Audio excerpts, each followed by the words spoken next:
Olá, amados! Como vocês estão? Espero que estejam bem. Vamos direto para a aula de hoje? Pegue a sua apostila e leia comigo. Página 7, lição 11, Fundamentos da Fé Cristã, com o tema Dízimos. Um verdadeiro tabu foi criado em torno deste tema devido às distorções bíblicas criadas por falsos mestres. Por isso, alguns acreditam piamente que o dízimo é coisa do passado, restringindo-se exclusivamente ao período da lei mosaica. Tais confusões em torno desta doutrina levaram muitos a tornarem-se antipáticos e desconfiados quando o assunto é dinheiro. Esta aula pode ser libertadora se nos desarmarmos dos preconceitos e acatarmos qual seja a revelação verdadeiramente bíblica. Está patente que o assunto de hoje é muito polêmico devido, infelizmente, aos grandes escândalos das indústrias da fé. Esta é a palavra correta. Pessoas que fazem uso da fé de multidões, de pessoas leigas no que diz respeito às Escrituras, e os exploram, arrancando-lhes tudo o que eles possuem. Que nós possamos estar com nossos corações abertos para compreender este assunto que é bíblico e deve ser, de uma forma mais profunda, analisado, como eu disse aqui na introdução, com a guarda abaixada, sem preconceitos e sem estarmos armados no tocante a isso. E eu tenho certeza que Deus trará a bênção dele sobre as nossas vidas. Vamos para o primeiro tópico. Dízimo antecede a lei mosaica. Quando me refiro à lei mosaica, quero dizer que, embora o dízimo tenha sido transcrito na lei como tributo que visava a manutenção sacerdotal, todavia o conceito já havia sido transmitido desde os primórdios da humanidade. Se Abraão deu o dízimo, tendo vivido cerca de 500 anos antes de Moisés, logo o conceito do dízimo é anterior à lei mosaica. E Melquisedeque era sacerdote do Deus Altíssimo, e abençoou-o e disse: Bendito seja Abrão pelo Deus Altíssimo, o possuidor dos céus e da terra. E Abrão deu-lhe o dízimo de tudo. Gênesis 14, de 18 a 20.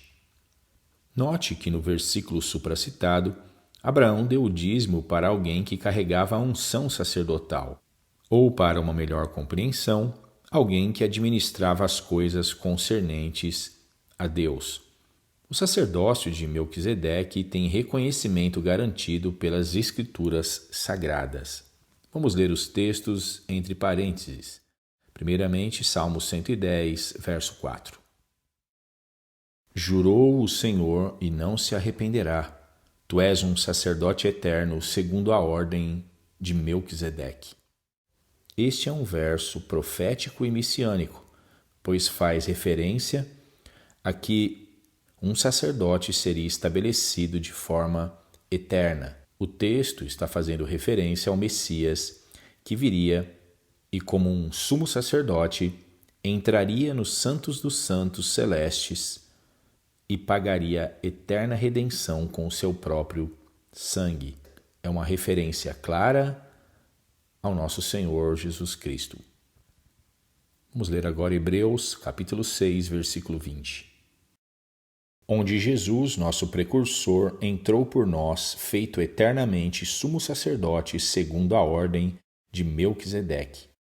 Este versículo faz coro ao verso anterior, pois revela de forma explícita o sumo sacerdócio de Jesus, que é segundo a ordem de Melquisedeque, ou, em outras palavras, pertence à classe sacerdotal do rei Melquisedeque, ao qual recebeu os dízimos de Abraão.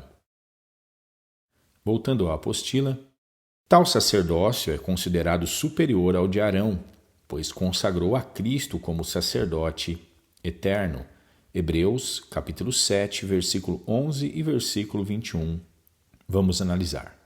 De sorte que, se a perfeição fosse pelo sacerdócio levítico, porque sob ele o povo recebeu a lei, que necessidade havia, logo, de que outro sacerdote se levantasse segundo a ordem de Melquisedeque e não fosse chamado segundo a ordem de Arão? Mas este, com juramento, por aquele que lhe disse: jurou o Senhor e não se arrependerá, tu és sacerdote eternamente, segundo a ordem de Melquisedeque. Eu não sei se você compreende esse linguajar sacerdotal. Eu gostaria de, em poucas palavras, fazer um breve resumo para você do porquê Deus estabeleceu sacerdotes ou um sacerdócio aqui na terra. O sacerdócio, ele é nada mais, nada menos do que um meio que Deus estabeleceu de os homens que estão perdidos em seus pecados acessarem a sua santidade, a sua glória, a sua pessoa, sem serem fulminados pela sua santidade. Em outras palavras, é como se Deus estabelecesse representantes e santificasse esses representantes e desse a estes representantes poder, autoridade para intermediarem entre Deus, o Senhor, e os homens pecadores. É por isso que nós vemos, principalmente no Antigo Testamento, tantas referências a animais sendo sacrificados, sangue sendo derramado, holocaustos, pessoas com roupas específicas, uma tenda que foi construída sobre ordenança divina que nós chamamos de tabernáculo. Tudo isso é uma forma que Deus, em seu amor, proporcionou aos homens, a nós, principalmente no passado, essa referência que eu estou fazendo, antes de Cristo, para que os homens pudessem ter acesso a Ele. Então, quando o sangue era derramado dos animais, estes homens tinham seus pecados perdoados e poderiam então invocar o nome do Senhor e serem ouvidos. Mas eles eram dependentes deste sistema. E na Bíblia nós vemos dois sistemas sacerdotais. Um da ordem de Arão, que foi irmão de Moisés, que foi chamado de uma das tribos de Israel, que é a tribo de Levi, e a outra ordem é a de Melquisedeque. Jesus Cristo é da ordem de Melquisedeque, não tendo relação direta à ordem de Arão, a ordem sacerdotal do irmão de Moisés. Então, quando a Bíblia faz referência ao sacerdócio de Melquisedeque, está fazendo referência a um sacerdócio superior, a um sacerdócio que não são sangue de bodes, de animais, de ovelhas que purificam ou que liberam perdão dos céus aos homens, mas ao sangue do próprio Filho de Deus. Então Jesus é o nosso sumo sacerdote. Havia duas classes sacerdotais no que diz respeito à administração do tabernáculo. A primeira classe era a classe ou chamada, conhecida como o sumo sacerdote. E a segunda classe eram dos sacerdotes.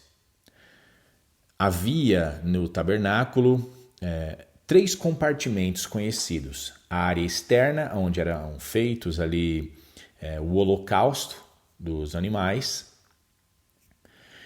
A parte interna, que era chamado lugar santo, onde os sacerdotes podiam entrar e administravam ali todos os móveis que foram estabelecidos pelo Senhor, como a mesa dos pães da proposição, o candelabro, o altar do incensário.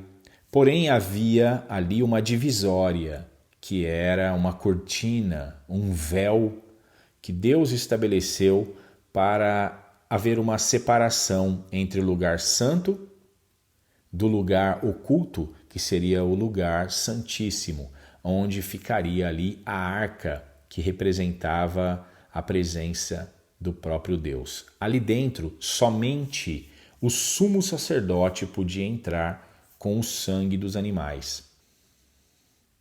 Este é o sistema da classe da ordem de Arão.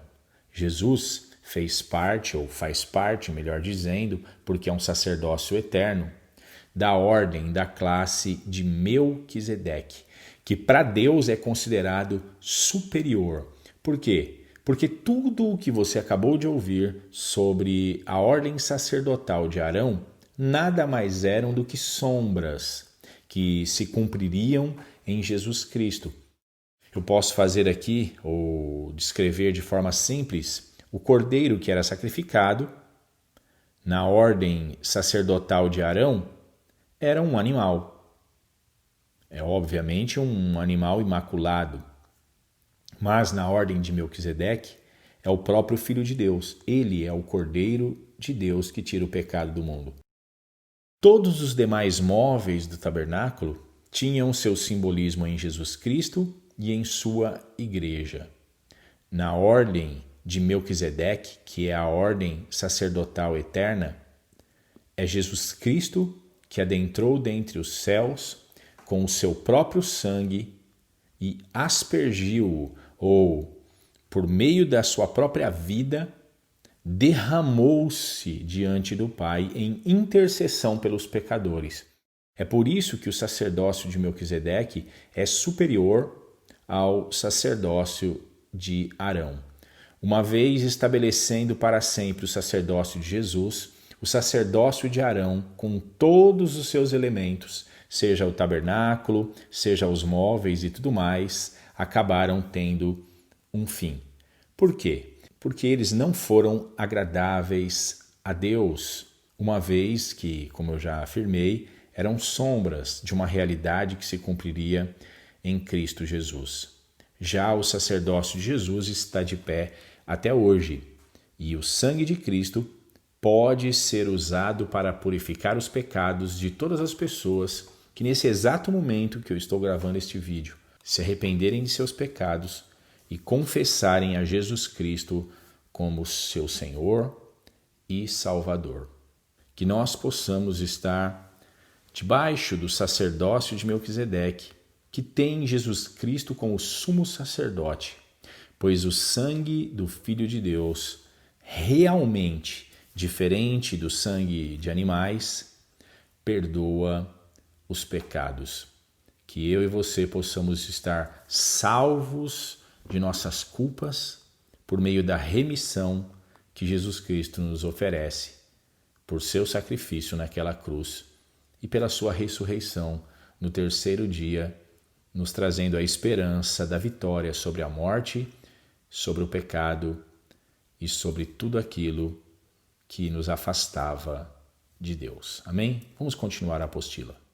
Desta forma, Abraão não entregou o dízimo a qualquer um ou de qualquer maneira, pois ele havia aprendido o conceito de forma correta e totalmente alinhada com as Escrituras. Sabemos então que o conceito do dízimo já existia e que Deus o estabeleceu de forma oral a sacerdócios antepassados, ordenando-o também séculos mais tarde na lei mosaica. Reforçando aqui a finalização desse primeiro tópico, entendamos de uma vez por todas que dízimo, embora tenha sido transcrito na lei, ele não nasceu na lei. O dízimo já existia muito antes de Abraão. Se Abraão praticava o ato do dízimo, é porque ele já existia, já havia precedido o próprio Abraão. Ele aprendeu a tomar esse tipo de atitude diante de Deus. Então, uma vez Abraão tendo nascido mais de 400 anos antes de Moisés, não há como nós dizermos, afirmarmos que dízimo é coisa da lei. Não. Dízimo não tem nada a ver com a lei mosaica. Dízimo tem a ver com a lei oral de Deus, porque se Abraão praticou, foi porque ele aprendeu que isso era algo agradável a Deus. Então, que de uma vez por todas fique estabelecido esta antecedência à lei mosaica. Amém? Continuemos aqui, vamos para o segundo tópico. O dízimo é para o tempo da igreja? Uma vez tendo Abraão dado o dízimo e Moisés o ordenado como lei, o conceito tornar-se algo comum no coração dos judeus. Cristo deu o dízimo, Mateus 5,17. Vamos ler? Não cuideis que vim destruir a lei ou os profetas. Não vim abrogar, mas cumprir. Vemos nesta passagem que Jesus foi enfático em dizer que ele não veio destruir a lei, mas cumpri-la. E se ele veio cumpri-la, um dos itens da lei, obviamente, era o dízimo. Então Jesus praticou o mesmo. Se Jesus e os apóstolos eram fiscalizados pelos fariseus constantemente por suas ações, até mesmo se lavavam as mãos antes de comer, imagine se algum deles quebrassem a lei dos dízimos. Por isso, Jesus reforçou a prática do dízimo quando acompanhada do verdadeiro espírito conceitual. Mateus 23:23. Ai de vós, escribas e fariseus hipócritas, pois que dais o dízimo da hortelã, do endro e do cominho e desprezais o mais importante da lei, o juízo, a misericórdia e a fé. Deveis, porém, fazer estas coisas e não omitir aquelas. Jesus estava reprovando aqui neste versículo os escribas e fariseus, chamando-os de hipócritas, porque eles faziam aquilo que era certo e nos mínimos detalhes no tocante à questão dos dízimos. Porém, eles não praticavam com a mesma minuciosidade o juízo, a misericórdia e a fé. É por isso que Jesus disse a eles no final aqui do versículo: deveis, porém, fazer estas coisas e não omitir aquelas.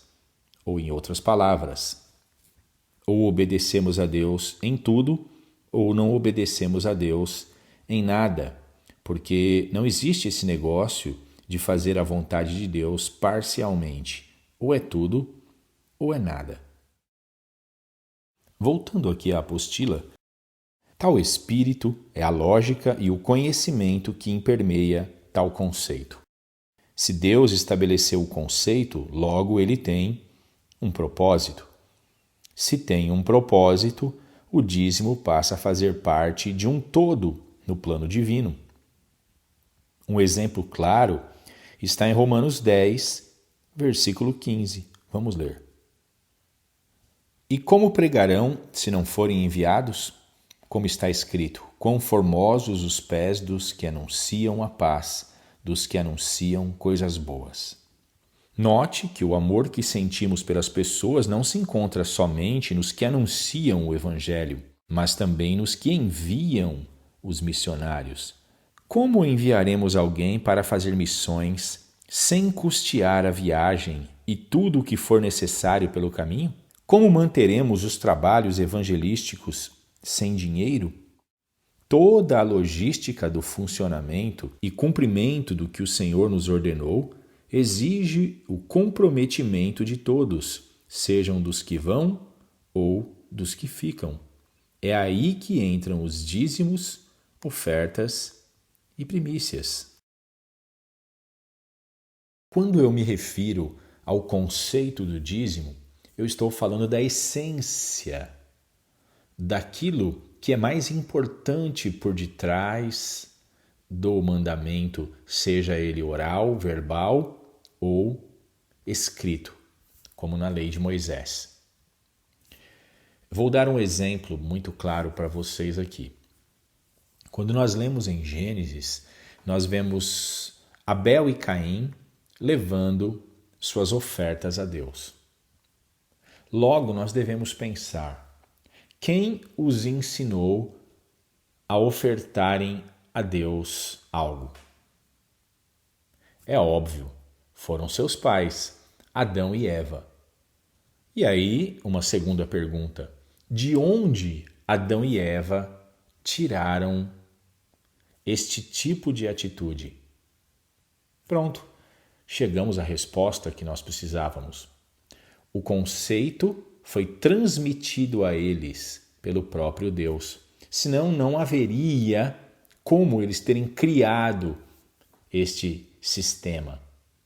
É óbvio que o mesmo Deus que estabeleceu o sacerdócio também estabeleceria, desde o princípio, já em Adão e Eva, o meio ou meios que os homens deveriam praticar como lei para se achegarem a Ele. No próprio Éden, nós vemos Deus fazendo algo semelhante de forma bastante sacerdotal. Por que eu digo isso? Porque nós sabemos que Adão e Eva foram criados nus. Após a queda, eles sentiram vergonha um do outro. E então cortaram ali folhas de árvores próximas que eles estavam e cobriram ali suas partes íntimas, que a Bíblia chama de suas vergonhas. Não é verdade? Mas esse tipo de justiça própria, esse sentimento para acobertar o que eles haviam feito e suas próprias vergonhas, não foi aceito por Deus. Então, veja aí o conceito sendo aplicado já ali, naquele momento. Deus chega até eles com roupas feitas pelo próprio Deus, com peles de animais. Óbvio, animais tiveram que morrer para que Deus usassem ali, então, suas peles. Deus estava estabelecendo o conceito desde o princípio de que alguém teria que pagar para cobrir a vergonha de Adão e Eva. E quem teve que pagar ali foram animais. Então nós vemos o conceito sacerdotal sendo aplicado a Adão e Eva. Da mesma forma, o conceito das ofertas, num determinado momento, também foi aplicado a Adão e Eva da parte de Deus. Por que eu digo isso? Porque nós vemos de forma muito clara seus filhos Abel e Caim levando ao Senhor ofertas. Foi Deus quem embutiu no coração do homem, quem sempre esteve ali, comunicando ao espírito do homem as necessidades que o homem teria por meio da obediência à revelação de Deus, teria de cumprir. É uma necessidade. Então, a lógica conceitual é o que importa, e não aquela forma, muitas vezes, radical de interpretar as coisas. Não, mas daí é lei, é lei. Não. Vamos tentar entender o conceito. O conceito é mais importante do que a lei em si. Amém? Vamos voltar então à leitura da apostila. Último tópico da apostila: o dizimar é um privilégio revelado. Não existe privilégio maior do que podermos demonstrar nosso amor para com as pessoas perdidas. Deus, em sua sabedoria, estabeleceu tal conceito desde o princípio, para que, de alguma forma, todos fizessem parte da sua história. Quando levamos o Evangelho, ajudamos alguém necessitado ou fazemos trabalhos com a comunidade, estamos patrocinando parte de tal obra com os dízimos que foram entregues. Quando Deus revela o dízimo aos seus servos, ele traz algo do qual não há como errar ou deixar-nos na dúvida. Tudo o que ele faz é perfeito. Se a revelação fala de dízimo, logo cada assalariado já sabe como poder fazer parte da obra. Notemos como as coisas de Deus são perfeitas. Uma vez tendo ele citado o dízimo, ele traz a nós uma metodologia racional que não há como errar.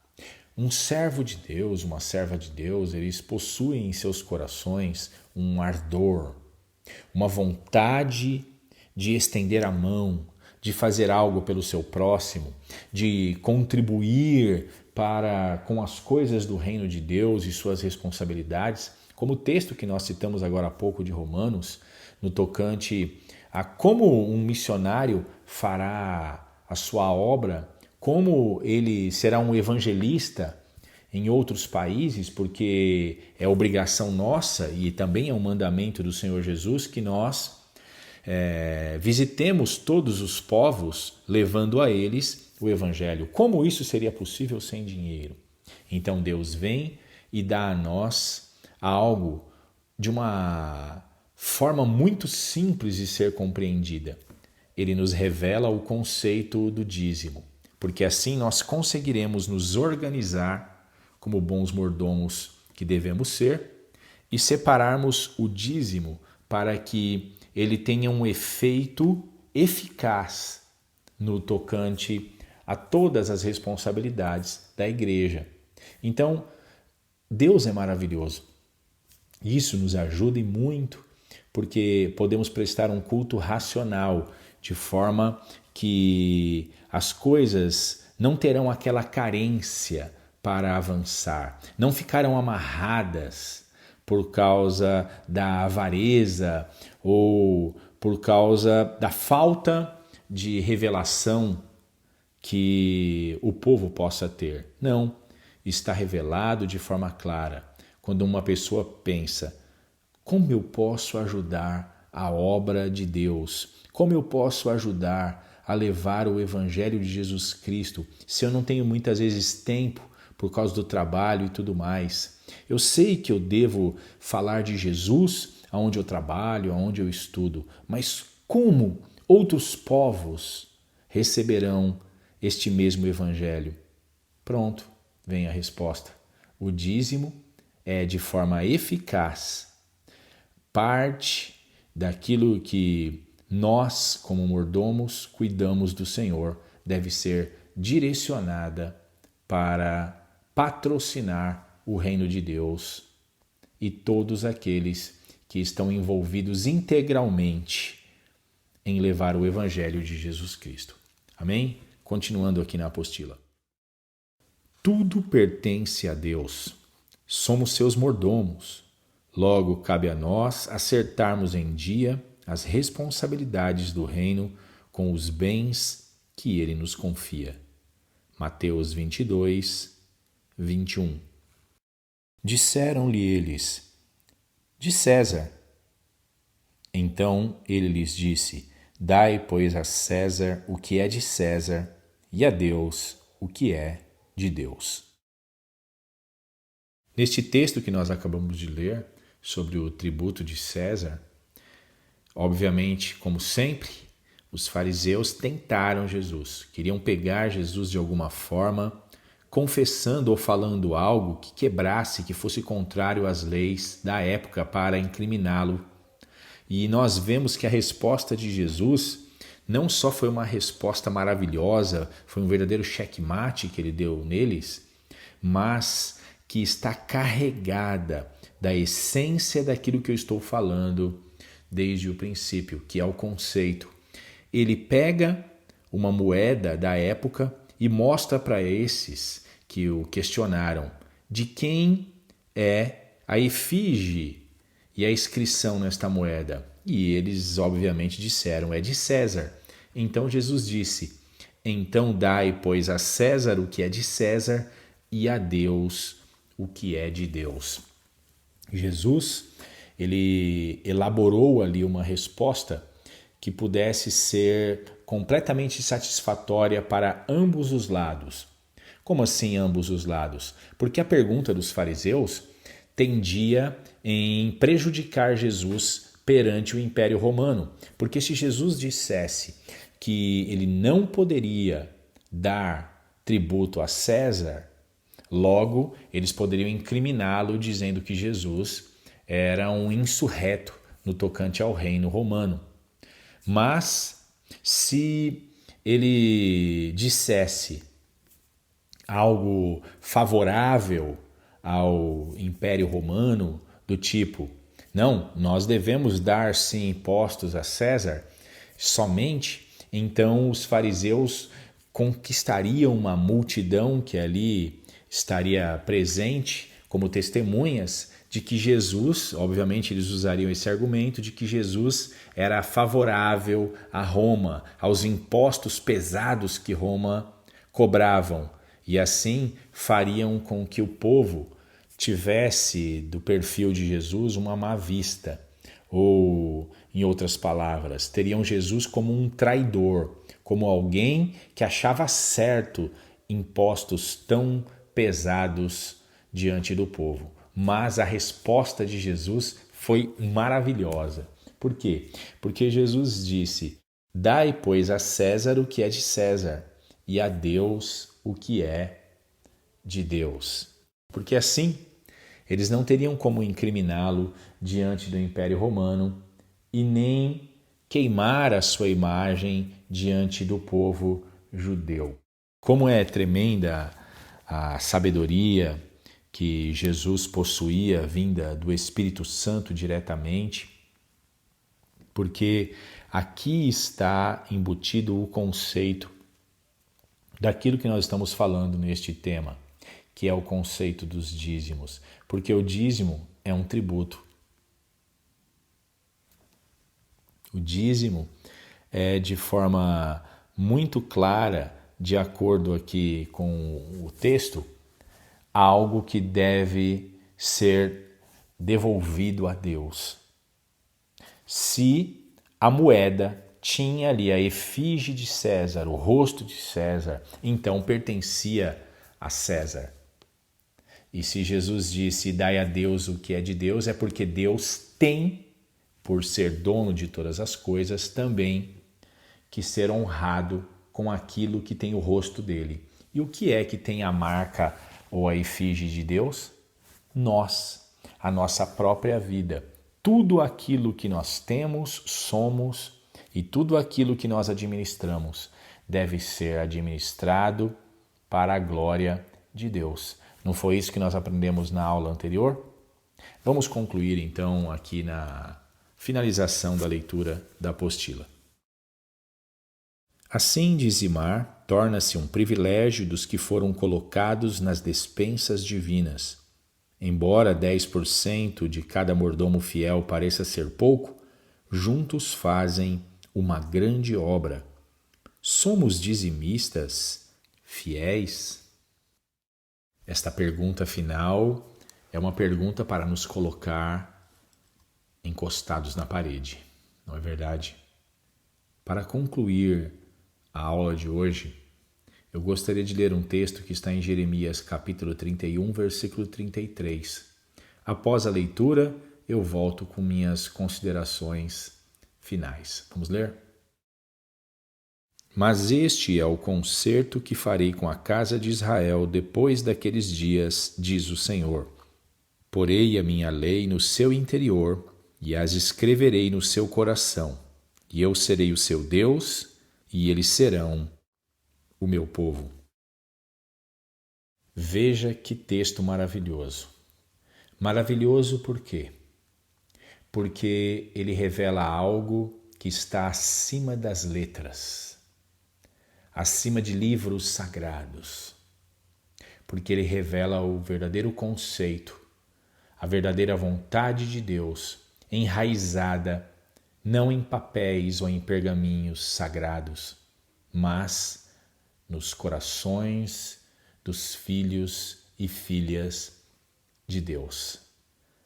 No contexto da leitura deste versículo que nós acabamos de ler de Jeremias, Deus estava triste porque o povo havia invalidado o primeiro pacto, o concerto na lei de Moisés.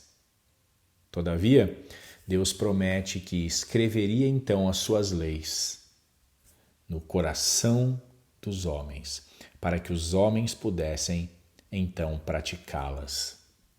Tudo aquilo, todo o conceito sagrado que nós analisamos hoje aqui sobre os dízimos foram embutidos ou foram escritos ou foram aplicados pela própria mão de Deus em nossos corações. Então, não é mais a lei de Moisés, não é mais a questão de leis de homens, não importa o que os falsos profetas ou falsos pastores fazem, muitas vezes escandalosamente, com o dinheiro, roubando seus fiéis que ali os ouvem.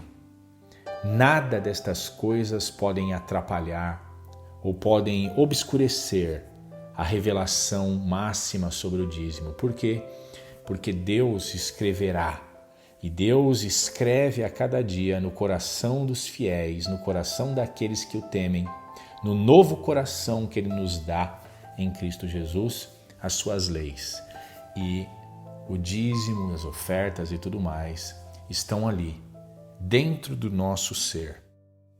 Não importa o que digam, não importa o que falem, há dentro de nós já enraizado um amor pelo Senhor, e nós estamos dispostos a fazer tudo aquilo que Ele nos ordena, porque somos seus servos e queremos ser fiéis, agradando-o de todo o coração. Pense um pouco comigo quando nós vemos os mandamentos de Deus dizerem assim: amarás, pois, o Senhor teu Deus com todo o teu entendimento, com todas as tuas forças, com todo o teu coração. Sempre é usada a expressão com todo ou toda. Quando fala com todas as suas forças, está fazendo também uma referência com tudo aquilo que nós temos. Saiba, meu amado, minha amada, e eu encerro aqui com esta palavra: dizimar é amar. Quem dizima mostra que não tem avareza em seu coração, ou não há espaço para a avareza, pois ele já foi totalmente preenchido pelo Deus, possuidor dos céus e da terra e dos nossos corações. Que Deus te abençoe e até a próxima aula, se Ele assim permitir.